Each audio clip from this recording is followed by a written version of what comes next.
اذ غدوت، جب آپ صبح کو نکلتے تھے، من اہلی کا، اپنے گھر سے، تبوئ المؤمنین،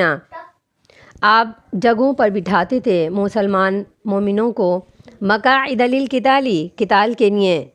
بیٹھنے کی جگہوں پر، واللہ سمیع علیم، اور اللہ تعالیٰ سننے والا جاننے والا ہے۔ اللہ تعالیٰ مسلمانوں کو تسلی دیتے ہوئے کہ یہ تمہارے لیے کتنے ہی اکٹھے ہو کر باجماعت بھی اگر قتال کے لیے میدان جنگ میں اتر آئیں تو بھی تمہیں کوئی نقصان نہیں پہنچا سکتے۔ اللہ فرماتے ہیں کہ لا یضرکم کیدہم شیئا، یہ تمہیں کوئی نقصان، کوئی گزند پہنچا ہی نہیں سکتے، انفرادی طور پر چاہیں تو بھی نہیں اور اجتماعی طور پر چاہیں تو بھی نہیں۔ پھر اللہ تعالیٰ ایک جنگ کا پس منظر کھینچتے ہیں اور اللہ تعالیٰ فرماتے ہیں وَإِذْ غَدَوْتَ مِنْ أَهْلِكَ تُبَوِّئُ الْمُؤْمِنِينَ، آپ اس وقت کو یاد کریں کہ جب